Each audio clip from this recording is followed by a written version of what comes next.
আচ্ছা, আন্তর্জাতিক বাণিজ্য হোক বা দুটো দেশের মধ্যে লেনদেন, প্রায় সবকিছুতেই কিন্তু আমেরিকান ডলার ব্যবহার করা হয়। কিন্তু কখনো কি মাথায় এসেছে যে কেন শুধু একটা দেশের মুদ্রা পুরো বিশ্বের অর্থনীতিকে এভাবে চালাচ্ছে? চলুন তো এই দারুণ ইন্টারেস্টিং প্রশ্নটার উত্তর খোঁজা যাক। ব্যাপারটা একটু ভাবুন তো। সারা বিশ্বের যত সেন্ট্রাল ব্যাংক আছে তারা তাদের রিজার্ভের মানে জমানো টাকার 60% রাখে আমেরিকান ডলারে। শুধু এই একটা তথ্যই কিন্তু ডলারের অবিশ্বাস্য ক্ষমতাটা বুঝিয়ে দেওয়ার জন্য যথেষ্ট। এটা এখন আর শুধু একটা দেশের টাকা না, এটা যেন পুরো বিশ্ব অর্থনীতির ফাউন্ডেশন। আর এটাই তো আসল প্রশ্ন, তাই না? কিভাবে আমেরিকার ডলার এমন একটা জায়গায় পৌঁছল? এর পেছনে কি শুধু আমেরিকার ইকোনমিক পাওয়ার কাজ করেছে, নাকি আরও কোনো গভীর ঐতিহাসিক বা স্ট্র্যাটেজিক কারণ আছে? এই আলোচনাতে আমরা ঠিক সেই রহস্যটাই খুঁজে বের করব। ডলারকে বলা হয় বিশ্বের রিজার্ভ কারেন্সি। এখন কথা হলো, এই রিজার্ভ কারেন্সি মানেটা কি? খুব সহজ করে বললে এটা হলো এমন একটা মুদ্রা যেটা আন্তর্জাতিক ব্যবসা বাণিজ্য আর বিনিয়োগের জন্য সবচেয়ে বেশি ভরসামন্দ আর সবচেয়ে বেশি ব্যবহার করা হয়। চলুন বিষয়টা আরেকটু সহজ করে দেখি। ব্যাপারটা অনেকটা এরকম যে সারা বিশ্বে কথা বলার জন্য যেমন ইংরেজিকে একটা কমন ল্যাঙ্গুয়েজ ধরা হয়, ঠিক তেমনি বিশ্ব অর্থনীতিতে ডলার হলো সেই কমন ল্যাঙ্গুয়েজ। দুটো দেশ যখন নিজেদের মধ্যে ব্যবসা করে, যাদের কারোরই মুদ্রা কিন্তু ডলার না, তারাও বেশিরভাগ সময়ে লেনদেনটা ডলারই করে। কারণটা খুব সিম্পল, এটা স্টেবল আর সব জায়গায় অ্যাকসেপ্টেড। ডলারের এই যে আধিপত্য, এর গল্পের শুরুটা কিন্তু দ্বিতীয় বিশ্বযুদ্ধের ঠিক পরে। তখন তো পুরো বিশ্বের অর্থনীতি প্রায় ভেঙে পড়েছে, আর একটা নতুন স্টেবল সিস্টেম খুব দরকার ছিল। আর ঠিক সেই সময়েই ডলার তার উত্থানের প্রথম সুযোগটা পেয়ে যায়। তো ১৯৪৪ সালে ব্রেটন উডস চুক্তির মাধ্যমে বিশ্ব অর্থনীতিকে একটা স্থিতিশীল কাঠামো দেওয়ার চেষ্টা করা হলো। কিন্তু ১৯৭১ সালে একটা বিশাল পরিবর্তন আসে, যেটাকে বলা হয় নিক্সন শক। ওই সময় আমেরিকা হুট করে ঘোষণা দেয় যে তারা আর ডলারের বিনিময়ে সোনা দেবে না। এই একটা সিদ্ধান্ত পুরো বিশ্ব অর্থনীতিকে কিন্তু একেবারে নাড়িয়ে দিয়েছিল। ব্রেটন উডস সিস্টেমের মূল আইডিয়াটাই ছিল এটা, মানে অন্য সব দেশের কারেন্সি একটা নির্দিষ্ট রেটে ডলারের সাথে ফিক্সড ছিল, আর খোদ ডলার নিজেই ছিল সরাসরি সোনার সাথে যুক্ত। আমেরিকা তখন কথা দিয়েছিল যে অন্য দেশের সেন্ট্রাল ব্যাংকগুলো চাইলে প্রতি $35 বিনিময়ে 1 আউন্স সোনা পাবে। এই গোল্ডেন প্রমিসটাই ডলারকে দিয়েছিল একটা অবিশ্বাস্য বিশ্বাস আর ভরসা। যদিও ১৯৭১ সালে আমেরিকা সোনার সাথে ডলারের সম্পর্কটা শেষ করে দেয়, কিন্তু ততদিনে যা হওয়ার হয়ে গেছে।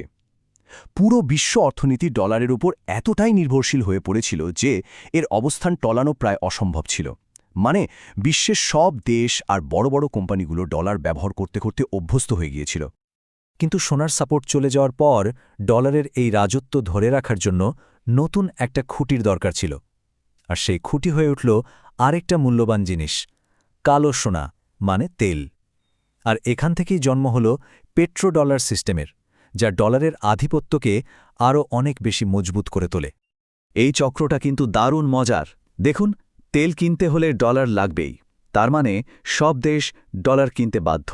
আবার তেল বেচে যে বিলিয়ন বিলিয়ন ডলার আয় হচ্ছে, সেই তেল রপ্তানিকারক দেশগুলো সেই টাকাটা আমেরিকার ট্রেজারি বন্ডের মতো সেফ জায়গায় ইনভেস্ট করছে। ফলে কি হচ্ছে? ডলারের ডিমান্ডও বাড়ছে, আবার আমেরিকার অর্থনীতিও শক্তিশালী থাকছে। একটা উইন উইন সিচুয়েশন। এই একটা লাইনে পেট্রোডলার সিস্টেমের আসল কথা। আর যেহেতু তেল ছাড়া আধুনিক বিশ্ব প্রায় অচল, তাই এই সিস্টেমটা নিশ্চিত করে যে ডলারের চাহিদা সবসময় থাকবেই। তো ইতিহাস তো আমরা দেখলাম, কিন্তু এখন এই একবিংশ শতাব্দীতে এমন কি কারণ আছে যা ডলারের এই একচেটিয়া ক্ষমতাকে টিকিয়ে রেখেছে?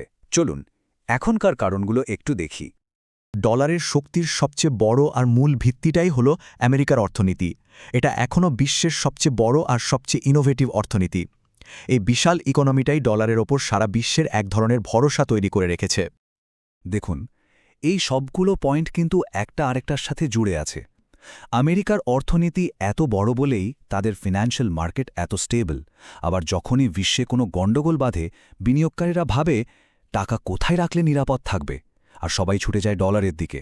আর হ্যাঁ, এই সব কিছুর পেছনে কিন্তু আছে বিশ্বের সবচেয়ে শক্তিশালী মিলিটারি। এই সামরিক আর রাজনৈতিক প্রভাবটাও কিন্তু বিশাল। এই যে আমেরিকা বিভিন্ন দেশের ওপর অর্থনৈতিক নিষেধাজ্ঞা দেয়, সেটার ক্ষমতাও কিন্তু ডলারের এই দাপট থেকে আসে।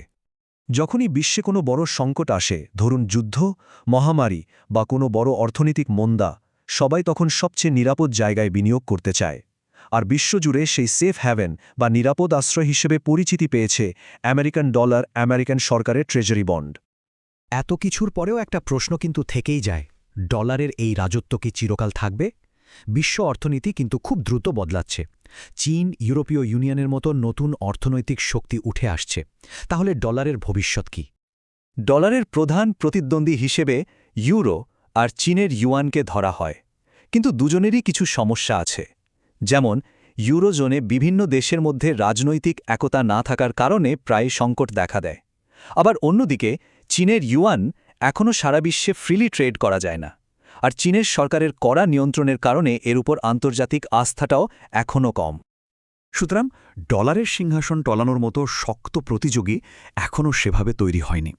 এর পেছনে যে ঐতিহাসিক, অর্থনৈতিক আর রাজনৈতিক কাঠামোটা আছে, সেটা একদিনে ভেঙে ফেলা প্রায় অসম্ভব। কিন্তু প্রযুক্তির পরিবর্তন আর নতুন অর্থনৈতিক শক্তির উত্থানের এই যুগে প্রশ্নটা কিন্তু থেকেই যায়, ডলারের এই মুকুট আর কতদিন তার মাথায় থাকবে।